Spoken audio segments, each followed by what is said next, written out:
Assalamualaikum warahmatullahi wabarakatuh. Alhamdulillahi rabbil alamin.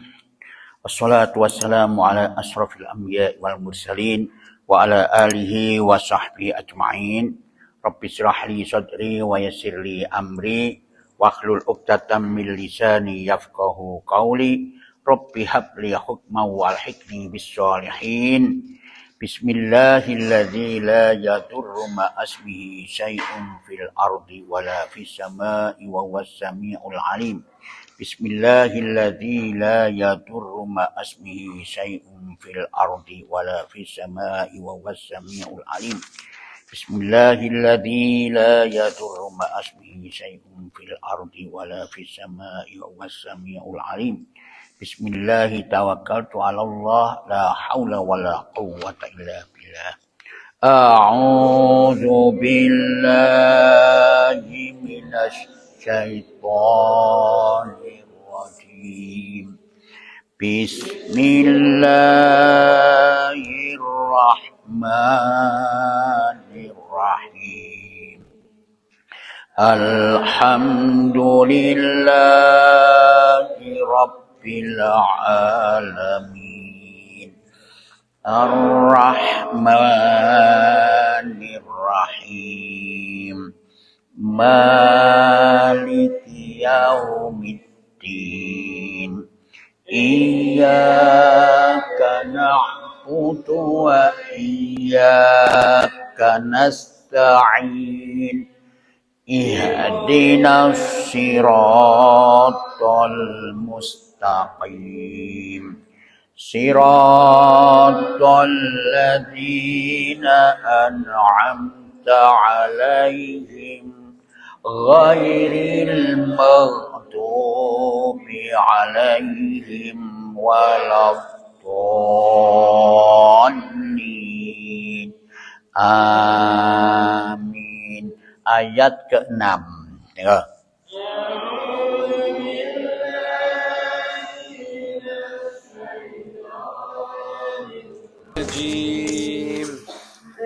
Laqad kantum fihim mahim.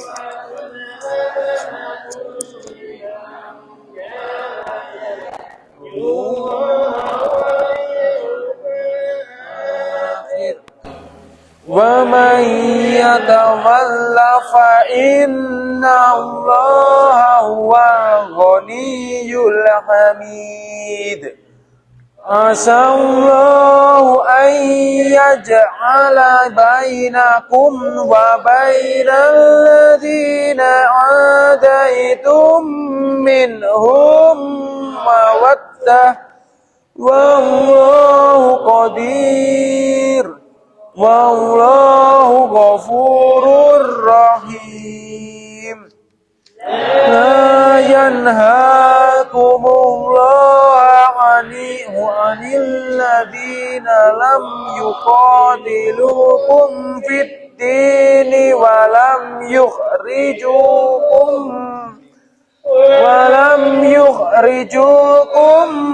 min diyarikum an tabarruhum wa tuqsitu ilaihim. Inna Allaha yuhibbul muqsitin. Innama yanhaakumullahu 'anil ladzina qataluukum fid dini wa akhrajukum min diyarikum wa zaharu 'ala ikhrajikum an tawallahum wa man yatawallahum fa ulaika humudz zalimun. Ya ayyuhalladzina amanu idza ja'akumul mu'minatu muhajiratin famtahinuhun Allahu a'lamu biimanihinna fa in alimtumuhunna mu'minatin fala tarji'uhunna ilal kuffar la hunna hillun lahum wa la hum yahilluna lahun wa atuhum ma anfaqu wa la junaha alaikum an tankihuhunna idza ataitumuhunna ujurahun ولا تمسكوا بعصم الكوافر واسألوا ما أنفقتم وليسألوا ما أنفقوا ذلكم حكم الله يحكم بينكم والله عليم حكيم وإن فاتكم شيء من أزواجكم إلى الكفار فعاقبتم فآتوا الذين ذهبت أزواجهم مثل ما أنفقوا واتقوا الله الذي أنتم به مؤمنون. Sadaqallahul adzim. A'udzu billahi minasyaitonir rajim. Bismillahirrahmanirrahim. Ayat ini ayat ke-6 melanjutkan yang kemarin, di mana kemarin membahas tentang hubungan saudara tetapi berbeda keimanannya, ya. Memang kalau kemarin kita pelajari bahwa saudara yang beda kepercayaan atau beda beriman, orang kafir dengan orang yang kafir itu, maka persaudaraan itu hanya di dunia saja, di akhirat sudah tidak bisa menjadi persaudaraan. Jadi tidak akan ada bersama. Nah, bagaimana tata cara hubungan dengan saudara-saudara kita yang berbeda keyakinan, berbeda agama, maka sebenarnya Allah sudah memberikan tuntunan. Allah itu sudah memberikan tuntunan. Nah, tuntunan itu apa? Contoh suri teladan Nabi Ibrahim. Bagaimana Nabi Ibrahim kepada saudaranya dikala dia menjelaskan tentang ketauhidan kepada Allah. Bagaimana menghadapi orang tuanya, pamannya Nabi Ibrahim yang merawat atau ngemong Nabi Ibrahim. Sejak kecil pamannya itu, mereka itu sebagai produksi membuat berhala.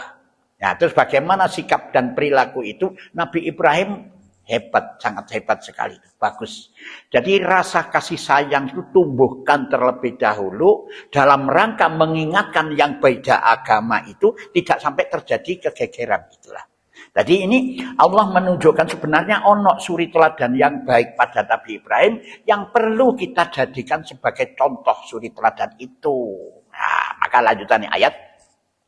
Laqad kana lakum fihim uswatun hasanatun liman kana yarjullahi wal yawmal akhir wa man yatawalla fa innallaha huwal ghaniyyul hamid.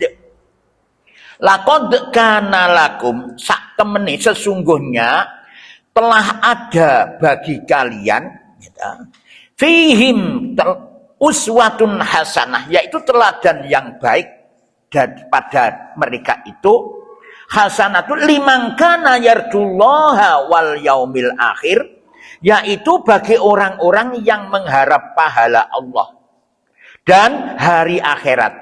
Jadi kalau kita menginginkan pahala dari Allah dan kenikmatan akhirat, maka sebenarnya Nabi Ibrahim itu sudah contohan untuk hubungan sesama manusia, sikap dan perilaku kita.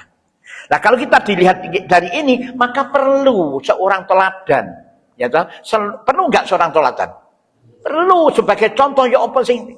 Tapi teladan siapa untuk hubungan menciptakan hubungan baik sesama manusia yang berbeda keyakinan itu? Lihat Nabi Ibrahim. Nah, teladan yang baik itu. Nah, perlu teladan itu. Faminhum uswatun hasan liman kana yarjullahu wa man yatawalla, dan barang siapa yang berpaling, orang mengikuti, orang menjadikan Nabi Ibrahim sebagai teladan dalam kehidupan di dalam bermasyarakat ini, fa innallaha huwal ghani, maka sak temene Allah dialah yang maha kaya. Sebenarnya ghani itu bukan kaya, tapi tidak butuh, sudah cukup, tidak butuh. Jadi sak temene kon lek gak menjadikan suri teladan Nabi Ibrahim sebagai contoh bagaimana cara kamu bergaul dengan sesama masyarakat yang berbeda keyakinan itu, kon gak gelem, silakan, Allah gak butuh. Alhamidun, lagi maha terpuji Allah itu. Jadi kalau kita lihat Nabi Ibrahim itu, Nabi Ibrahim itu memang banyak suri teladan yang harus kita pelajari, yang harus kita kaugeti. Pertama, bagaimana Nabi Ibrahim ini menghormati seorang tamu. Di saat malam hari ada 12 orang datang ke rumah Nabi Ibrahim. Tapi Nabi Ibrahim saat itu tidak mengerti kalau yang datang itu adalah malaikat. Yang datang itu malaikat. Karena malaikat itu mewujudkan dirinya sebagai manusia yang ganteng. Dari masuk di sana, memberikan salam. Nabi Ibrahim menghormati. Duh, ini malam-malam hari tidak ada yang dimakan. Mungkin tamu saya ini adalah lapar. Dicarikan oleh Nabi Ibrahim apa? Sapi, daging sapi yang dipanggang. Bukan belek sapi ya. Dicarikan ya ampun itu kono sate be opo gak ngerti itu ya. Pas dicarikan sate, daging sapi dipanggang, diantarkan begitu. Itu begitu. Ya itu aja tuh. Itu karena dia menghormati, merasa tuh kasihan ya orang datang-datang malam ke rumah saya ini, dia bersama-sama itu tapi apa? Tidak ada yang dimakan. Mungkin dia lapar, diberikan itu. Dihormati. Begitu pulang Nabi Ibrahim tamunya pulang, diantarkan sampai keluar rumah. Coba kan. Bagusnya. Itu tentang perilaku. Bagaimana dia itu memberikan petunjuk kepada temannya yang saat itu dia berbeda keyakinan. Ada temannya itu yang menyembah bintang. Nabi Ibrahim saat itu juga mengatakan, itu Tuhanku. Hadza Rabbi, ini Tuhanku. Bintang kelihatan. Tapi bintang itu hilang. Gak ada bintang, masa Tuhan hilang. Muncullah bulan. Bulan begitu. Hadza Rabbi, ini Tuhan. Begitu hilang, muncullah matahari. Ini Tuhanku. Ternyata, tidak mungkin, tidak. Ini adalah ciptaan Tuhan, bukan itu yang Tuhan itu. Dengan wujud adanya, ini pasti ada yang memujudkan. Siapa itu? Allah. Tuhan itu Rabbil Alamin. Yang menciptakan yang alam kabeh ini semuanya. Itulah Allah. Itu di hadapan mereka-mereka. Tidak menyinggung perasaan. Terus bagaimana berhadapan dengan bapaknya? Pak, jadi itu di ayat berapa itu ya? Kalau tidak salah ayat berapa itu? Lupa saya itu. Itu begitu. Pak, apakah jenengan masih juga menyembah berhala-berhala yang kau ciptakan ini? Ya toh? Mereka itu, ya, kenapa Ibrahim kau selalu menyebut-nyebut itu? Kalau kamu masih juga mengatakan yang demikian, lebih baik kamu jangan ikut dengan saya. Kenapa sih bapaknya semarah gitu? Karena dia menciptakan, membuat berhala ini mendapatkan keuntungan yang banyak. Sing pesen itu pemerintah. Jadi membuat berhala yang sedemikian banyaknya itu mendapat keuntungan yang banyak. Kalau kamu masih tetap mengatakan demikian, menjelekkan saya dengan masalah Tuhan yang aku ciptakan ini, maka lebih baik kamu tidak hubungan dengan saya. Kenapa demikian itu? Karena mereka takut tidak ada hasilnya nanti. Gak payu produksinya ini. Iya toh? Nah, keluar saja kan. Ya enggak apa-apa. Cuma walaupun aku tidak ketemu dengan panjenengan, Pak, tetap aku akan mendoakan panjenengan. Bagaimana kebaikannya Nabi Ibrahim? Masya Allah itu. Nabi Ibrahim. Ada lagi tentang kecintaan kepada Allah. Dikala Allah memberikan kecintaan kepada Allah. Allah memberikan anak yang namanya Ismail sangat diharap-harapkan. Diharap-harapkan. Di mana Nabi Ibrahim ini beberapa puluh tahun menginginkan seorang anak. Akhirnya dapat seorang anak. Nama Ismail. Begitu masih bagus-bagusnya, senang-senangnya, Nabi Ibrahim dengan Ismail diperintah oleh Allah melalui mimpi. Ya toh? Bagaimana laksanakan itu, korbankan, sembelihlah anakmu. Nah, itu toh. Sampai Nabi Allah memerintahkan menyembelihku. Sampai 2 kali itu berpikir malah nih ono puasa tarwiyah itu kan angen-angen. Oh, bener gak ini adalah perintah Allah. Tapi kok diulangi lagi, wah ini yakin bahwa ini perintah Allah. Maka dilaksanakan, disembelih. Ya toh? Dikala menyampaikan perintah Allah untuk menyembelih Ismail, disampaikan oleh Ibrahim kepada Ismail. Apa yang dikatakan? Silahkan Bapak, silahkan. Kalau toh memang itu adalah perintah Allah, silahkan laksanakan, sembelihlah aku. Semoga kita bersama termasuk golongan orang yang sabar. Oh, hebatnya. Ini kecintaan Nabi Ibrahim kepada Allah. Mana yang lebih dicintai anakmu yang kau harapkan beberapa puluh tahun supaya kamu punya anak dengan Allah sebagai penciptanya, sebagai Tuhannya ini. Di perintah itu dihadapkan mereka Ibrahim itu, ternyata Ibrahim masih mencintai Allah daripada anaknya. Coba sekarang kita di saat yang seperti itu hanya cuma uang dan uang saja itu dihadapkan dengan masalah itu. Coba sekarang korban apa enggak kan? Mengikuti tuntunan Allah, mau diperintahkan korban atau uangmu tidak kalong? Pilih mana? Pilih uang tidak kalong gitu. Kalong apa sih kalong? Kurang ya, tidak kurang. Lebih baik tidak berkorban. Itu. Tapi Ibrahim tidak, cintanya kepada Allah. Hebatnya begitu Nabi Ibrahim. Sangat cinta. Banyak tuntunan itu. Mulai Nabi Ibrahim sampai dikatakan Ibrahim apa sih? Abi Rohim, dan namanya Ibrahim ku Abi Rohim, bapak yang penuh dengan kasih sayang, rahmat itulah. Maka ini perlu diberikan teladan. Kalau kata Allah di sini, kalau kamu tidak mau menjadikan Nabi Ibrahim sebagai teladan, silahkan gak apa-apa, aku gak butuh, silahkan cari ajaran yang lain. Baru lanjutannya ayat. Asallahu ayyaj'ala bainakum wa bainal ladzina ataitum minhum mawaddah.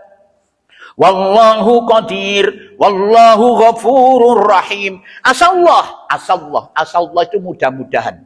Tapi asallah mudah-mudahan kalau dikaitkan dengan Allah itu pasti terjadi, pasti diwujudkan. Asallah mudah-mudahan Allah, gitu. Ayyaj'ala bainakum, menimbulkan antara kalian wa bainal ladzina ataitum minhum, dengan orang-orang yang kalian musuhi, di antara mereka mawaddah, kasih sayang.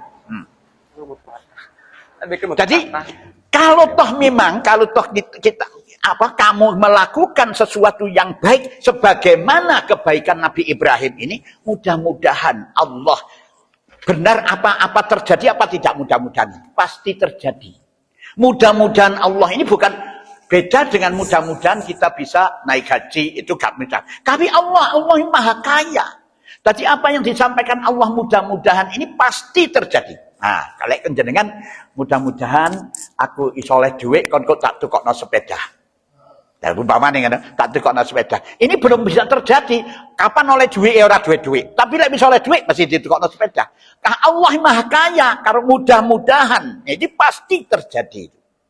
Pasti itu dilaksanakan. Sebatas kenapa kok menggunakan kalimat mudah-mudahan? Supaya manusia itu melakukan sesuai dengan apa yang dicontohkan, yang dituntunkan oleh Allah kepada manusia. Contoh Nabi Ibrahim, kalau kamu mendakwakan kebaikan kepada seseorang dengan melakukan yang baik dan tidak menyakitkan hati orang lain, maka mereka itu akan mengikuti tuntunanmu. Maka mereka itu akan baik kepadamu. Mawaddah itu ada rasa kasih sayang, walaupun itu sementara musuhmu. Itu loh, Pak. Jadi kadang-kadang saya berpikir, ya Allah. Jadi oleh karena itu menyampaikan ajaran Allah ini ajaran yang baik, Quran ini, ya toh? Ini ajaran baik. Sampaikanlah dengan cara yang baik, ya toh ya. Jadi jelas nih. Jadi ini ajaran baik tadi. Maka sampaikanlah dengan cara yang baik. Bagaimana menyampaikan cara yang baik itu? Tuntunannya Nabi Ibrahim. Maka kalau itu kamu sampaikan dengan yang baik, sementara mereka menolak, sementara mereka memusuhi, tapi di dalam akhirnya mereka akan menyayangi kamu. Banyak sekali itu, Pak.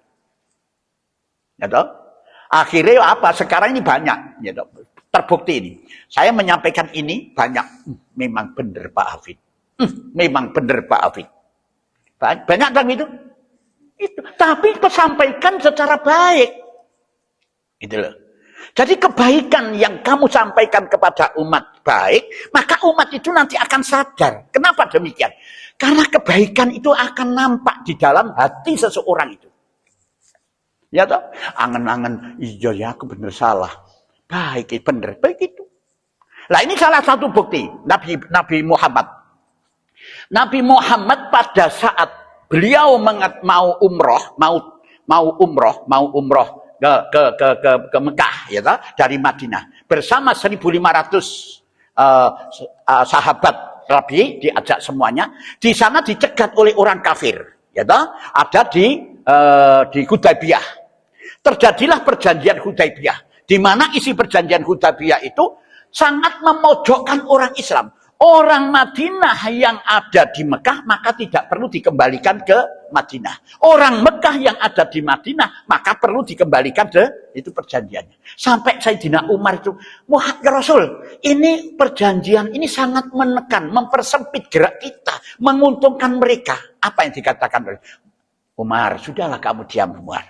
Aku ini Rasul. Kamu jangan ikut-ikut. Memang dalam perhitunganmu seperti itu. Aku ini Rasul, utusan Allah. Ya, bismillah tidak mau dia. Ya, bismikallah. Boleh, silakan. Ditandatangani oleh Nabi Muhammad. Apa yang terjadi? Dengan kebaikan Rasulullah itu, masuklah pada waktu itu, si orang kafir perjanjian itu mengingkari janji. Tahun kemudian, ya Rasulullah kan tidak jadi tahun itu melaksanakan umroh karena ditolak. Bisa melakukan umroh tapi tahun depan. Padahal persiapannya pada saat tahun saat itu. Karena perjanjian Hudaybiyah maka diundur lagi, tahun depan bisa Rasulullah melaksanakan umroh. Dalam perjanjian itu ternyata orang musyrik Mekah itu mengingkari janji. Ya toh? Mengingkari janji. Rasulullah datanglah tahun kemudian, datang ke sana, semua berbondong-bondong masuk Islam. Rasul betul. Tanpa ada peperangan. Nah, itu intinya apa? Sampaikanlah ajaran Islam ini dengan baik dan benar. Jangan kau menyakitkan orang lain. Ojo simbok nih yang kamu cara menyampaikannya. Itulah. Betul tidak itu, Pak? Itu. Jadi karena ini kebaikan, maka haturkanlah kepada umat yang baik. Itu. Nah, wallahu ghafurun, wallahu qadir, dan Allah maha kuasa.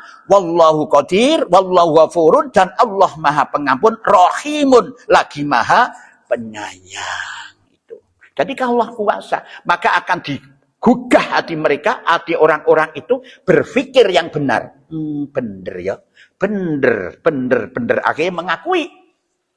Jadilah ada rasa kasih sayang yang berawal dari permusuhan. Itu. Kelanjutannya ayat. La yanhaakumullahu 'anil ladzina lam yuqatilukum fid-dini wa lam yukhrijukum min diyarikum an tabarruhum wa tuqsitu ilaihim. Innallaha yuhibbul muqsitin. La yanhaakumullah, Allah tiada melarang. Anil ladzina lam yuqatilukum, itu melarang kalian, melarang sikap baik kalian terhadap orang-orang kafir, termasuk itu enggak apa-apa sikap baik kalian kepada orang, silakan.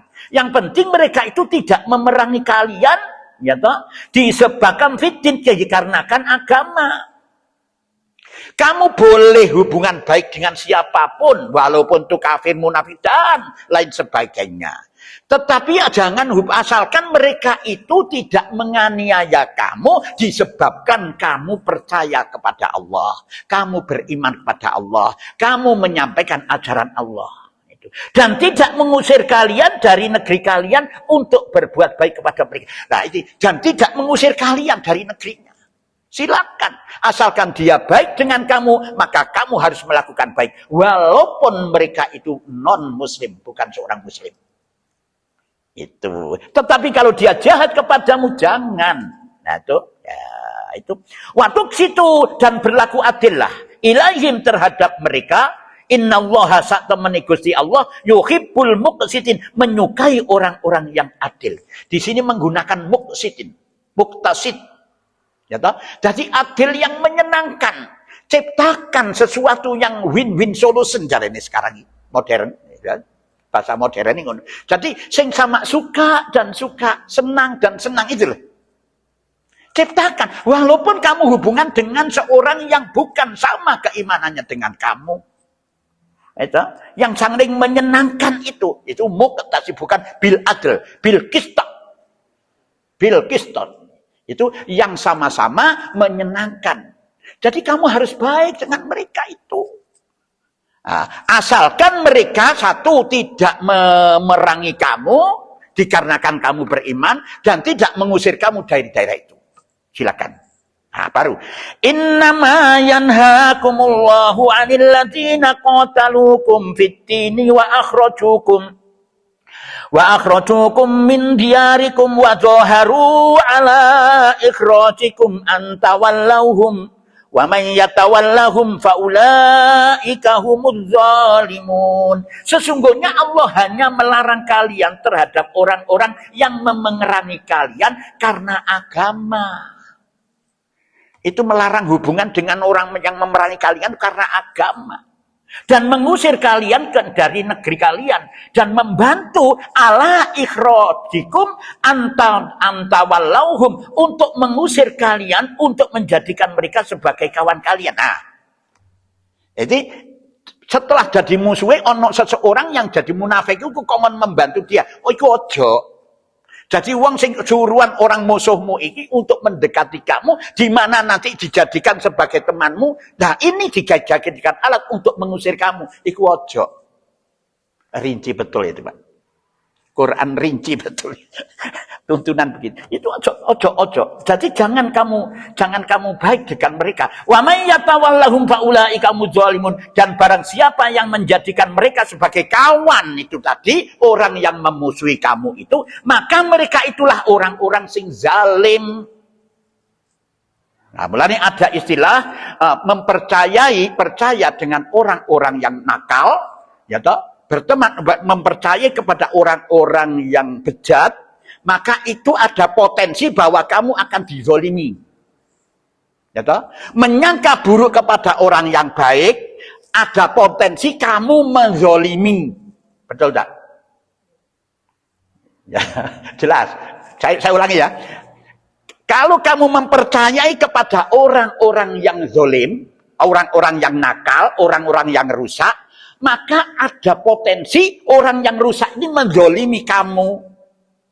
Dan kalau kamu menyangka buruk kepada orang-orang yang baik, maka ada potensi bahwa kamu menzolimi mereka. Itu.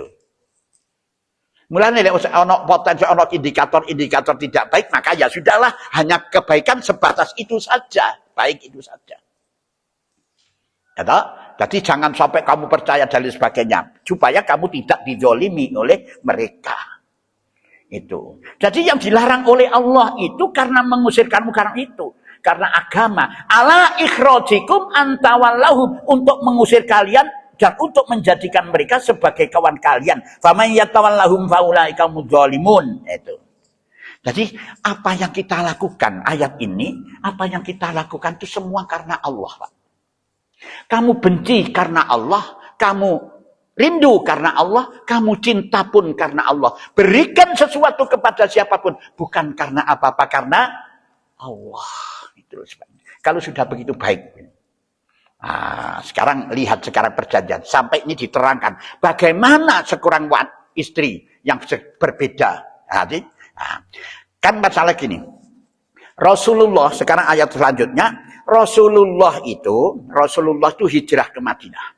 Ya kan? Di sana kenapa Rasulullah hijrah? Karena di sana ada intimidasi, ada penekanan, ada ancaman, dan tidak nyaman di sana itu. di Mekah itu. Sehingga Rasulullah hijrah ke Madinah. Di saat hijrah ini tidak sembarangan. Ada juga yang hanya cuma suaminya saja ikut hijrah ke Madinah. Istrinya masih tetap di situ. Bisa juga istrinya karena saat itu anak kecil masih ada. Juga bisa juga masih hamil. Masih juga macam-macam. Tidak menuduh apa-apa itu ya. Tapi ya kita harus prasangka yang baik. Mungkin dia tidak ikut suaminya hijrah ke Madinah disebabkan faktor-faktor dirinya. Mungkin ada anak kecil, mungkin juga biayanya kurang, tidak punya biaya, atau anak kecil masih banyak, atau mungkin juga karena berbeda keyakinan. Sing lanang wis dadi Islam, sing wedok sik dadi musyrik. Ada begitu kan? Itu macam-macam itu. Jadi ada yang tidak ikut ke sana. Nah, itu. Oleh karena itu, nanti kalau dia datang ke Madinah, maka di sini dijelaskan oleh Allah. Ya ayyuhalladzina amanu idza ja'akumul mu'minatu muhajiratin famtakhinuhun. Allahu a'lamu bi imanihinna fa in alimtumuhunna mu'minatin fala tarji'uhunna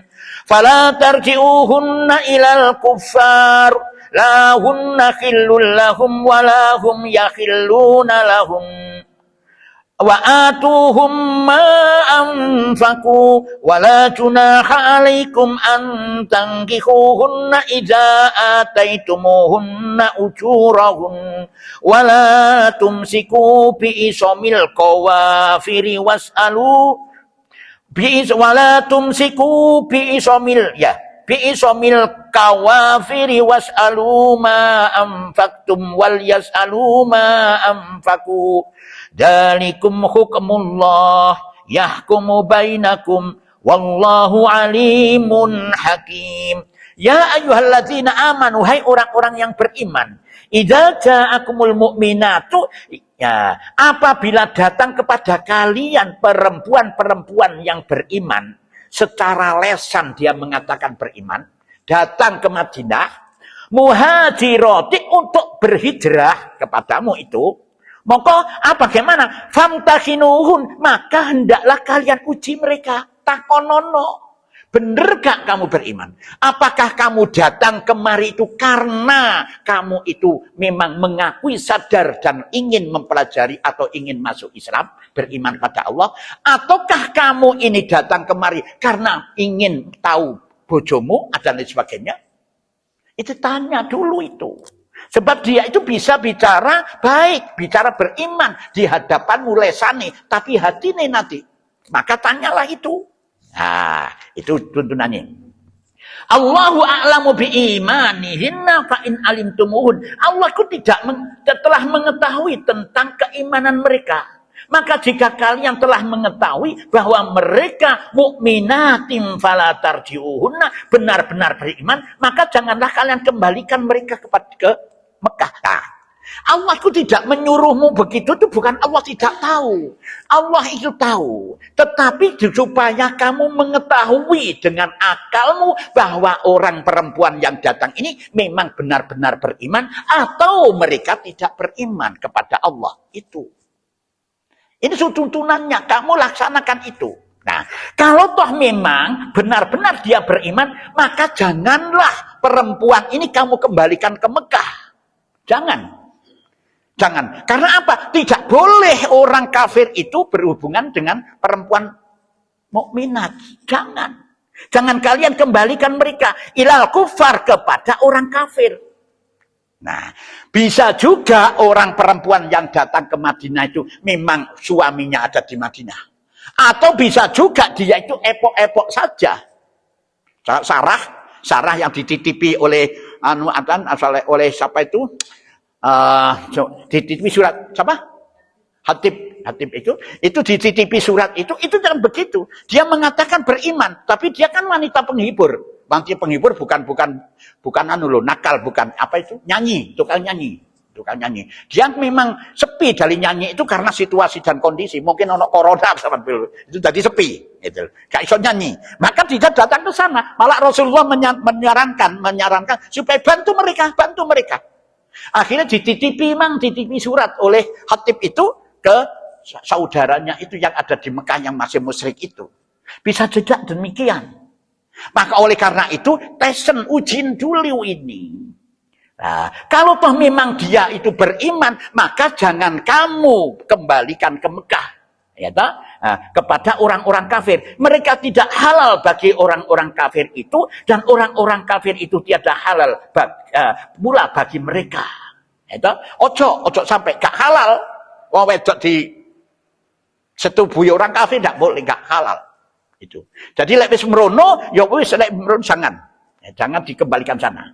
Dan berikanlah kepada mereka ma'amfaku. Nah, mahar telah mereka bayar. Jadi begini. Kalau toh dia ini ternyata lari dari suaminya, ikut Islam, ikut beriman kepada Allah, maka ojo sampai bekon balik norono. Sebab mereka itu haram bagi orang kafir mensetubui istrinya itu. Terus bagaimana? Kembalikan maharnya itu. Kayak ono duit kok balik no mahari sing lanang nang sing wedok iku karena dia lari dari orang kafir, ya toh? Jelas ya? Nah, itu dari orang kafir itu. Wala junaha alaikum an tankihuhunna, dan tiada dosa atas kalian mengawini mereka. Oh, gak ono dosa. Jadi dia melarikan dari bojone wong iku kan kafir, melayu nang Madinah. Itu balik no mahari, baru setelahnya itu kamu nikahi, mereka tidak ada dosa. Cuman kamu harus bayar mahar juga. Jangan diambil kesempatan itu. Nah ini ketepaan ini ono pelarian, pedotan, kan begitu toh? Kayak ini kan ono wong-wong lek anu iku. Ono pedotan iki golek pedotan, kan begitu.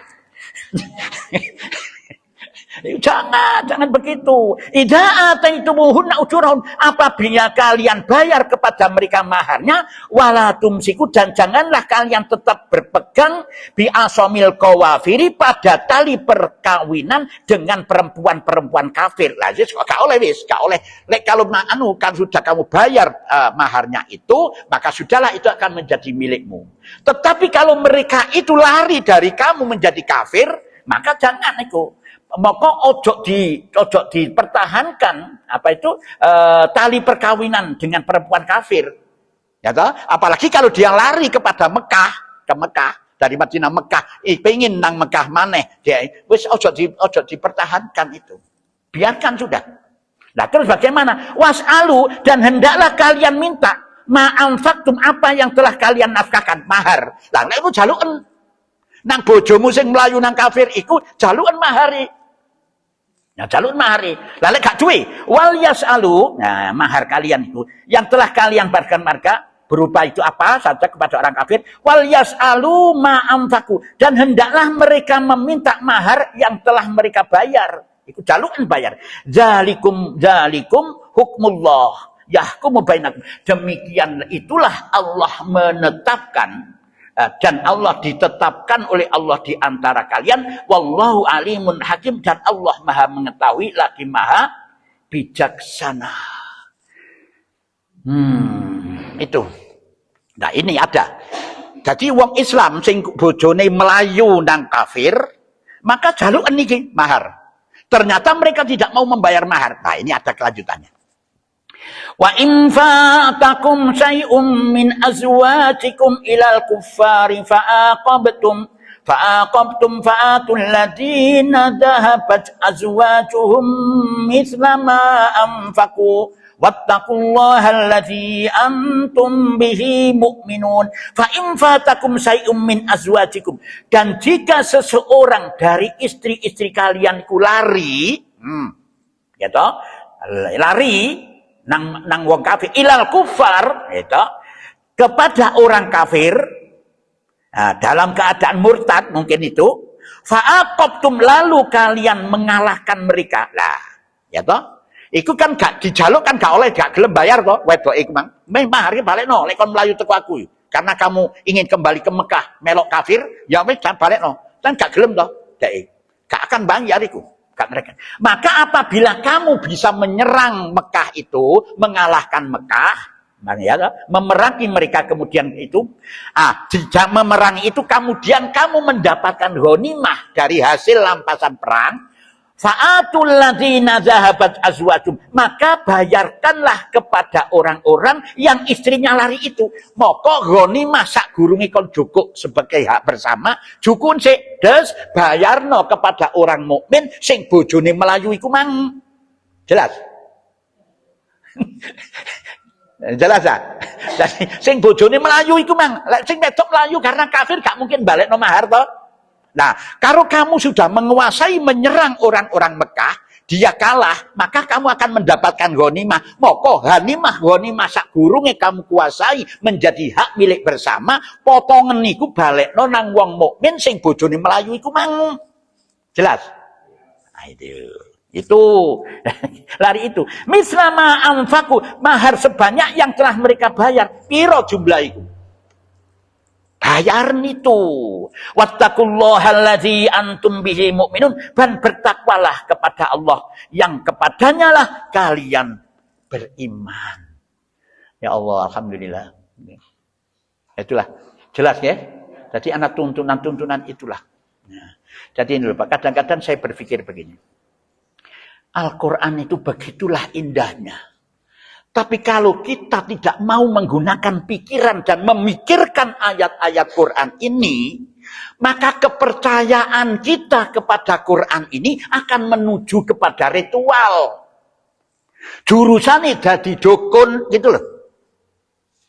Ya toh? Tapi kalau jenengan mau belajar dan memikirkan ayat-ayat Quran ini, maka akan menjadi intelektual. Itu. Mulanya saya tidak salah, karena pandangan mereka kepada Quran seperti itu, maka dia akan menampilkan dirinya seolah-olah ya koyok dukun. Gitu lah Pak. Kadang-kadang saya berpikir begitu. Ya toh? Coba sekarang ya. Biasanya manusia itu akan selalu mencintai apa yang menjadi profesi. Nah, profesi seorang politikus, Wali Pasani, dia ceramah dan menerangkan, mesti akan mengarah kepada tentang politik. Profesi sebagai pengusaha, dia tuh bercerita, mesti akan mengarah kepada pengusaha. Ya toh? Penjahit juga begitu, sama semuanya. Tadi tentara pun juga sama. Nah, kalau dia profesinya sebagai seorang dai, seorang ahlul Quran, tapi tidak memahami ayat-ayat itu, tidak mau memikirkan ayat-ayat itu, maka dia akan menyampaikan, berbicara kepada umat, mesti apa? Kemana? Lambiar. Hanya itu malih. Wis ngene lho, karena anu sampean amalno iki. Jelas toh? Pasti ke sana. Ya kan? Mulanya ini jangan. Bukan itu maksudnya Allah. Quran ini pikiran, kelajaran pikiran. Maka kamu supaya ngerti. Itulah yang bisa merubah sikap dan perilaku kita. Lek kon ngene amr. Sadaqallahul azim. Sadaqallahul azim. Aja. Wis. Kublok ana mencrek ini lho wis. Oh, aduh. Kata-kata subhanallah, ya Allah, aku lagi bengi kudu ya Allah. Nah beginilah itu, begini. Karena inilah yang bisa mencerdaskan kita. Nah coba jenengan baca sendiri itu. Bisa masuk enggak? Enggak bisa. Nah, mulanya kalau diterangkan begini, ini jelas. Nah, jelas ya? Oh, mungkin ada yang bertanya, monggo silakan. Ayo kita, monggo. Tak ngopi sih.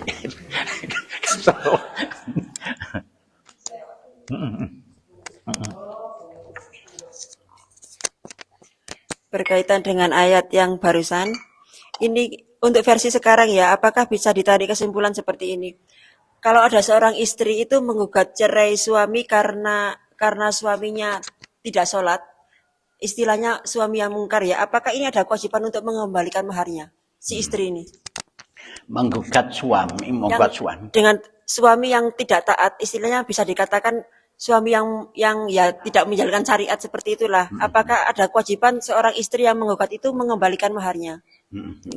Ya, memang betul itu. Bagus. Ya, karena begini, Pak. Pertama, di dalam suami istri, itu kalau toh dia tidak sholat, melanggar sama tuntunan agama, pertama tidak harus memberikan putusan kita cerai saja, tidak. Harus nasihatilah. Karena itu hunna libasul lakum wa antum libasul lahun. Suamimu adalah pakaianmu, istrimu adalah pakaian suami. Karena pakaian ojo bedah langsung dibuat ganti anyar. Dondomono. Apa jenenge? Itu. Jadi didiklah mereka itu. Ojo langsung, iki suami buah wis ganti anyar. Jangan. Ojo diabros lah. Kagan operasi. Nah, sekarang persoalannya, kalau toh memang masih tetap begitu coba menjalar sampai dia itu mungkar pada Allah, menentang pada Allah, nah itu terserah. Mas, sampean baik-baik ngono, aku tidak suka begini. Kenapa? Karena sampean suka keju, aku suka singkong. Sampean suka disco, aku suka apa jenenge? Nah, itu. Maka kita tidak berpisah saja sebelum kita jauh. Nah, boleh, silakan. Gitu loh. Berarti mengembalikan maharnya ya? Iya, harus mahar, balik no mahar pari biar paling ya seperangkat alat sholat, balik no seperangkat alat sholat. Karo rukuh pisan ya. Gue bisa elek. Iya. Tapi gak gelem biasa izin. Sebab orang di sini beda dengan Kalimantan. Beda dengan orang Arab. Ya kan? Mahar Kalimantan mahal, Pak, perempuan itu. Kalau di sini enggak. Ya bukan itu harganya perempuan mahal, cuma di sini orangnya baik-baik wanita itu. Ya, Arab enggak. Jadi mempermudah ya wis gak apa-apa, wis sampeyan duweni pira iki wis rukuh ya wis gak apa-apa ngono. Itu ya tak? Itu. Biasanya enggak mau, Pak. Gak wis peon nafs ya wis. Halal ya halal. Ya sudah. Kalau memang itu adalah langkah terakhir. Ya, itu. Nah, jelas ya? Nah. Shadaqallahul adzim wa balagha rasulul karim wa nahnu ala dzalika minasyahidin. Alhamdulillahi rabbil alamin. Subhanakallahumma wa bihamdika asyhadu an la ilaha illa anta astaghfiruka wa atubu ilaik. Assalamualaikum warahmatullahi wabarakatuh.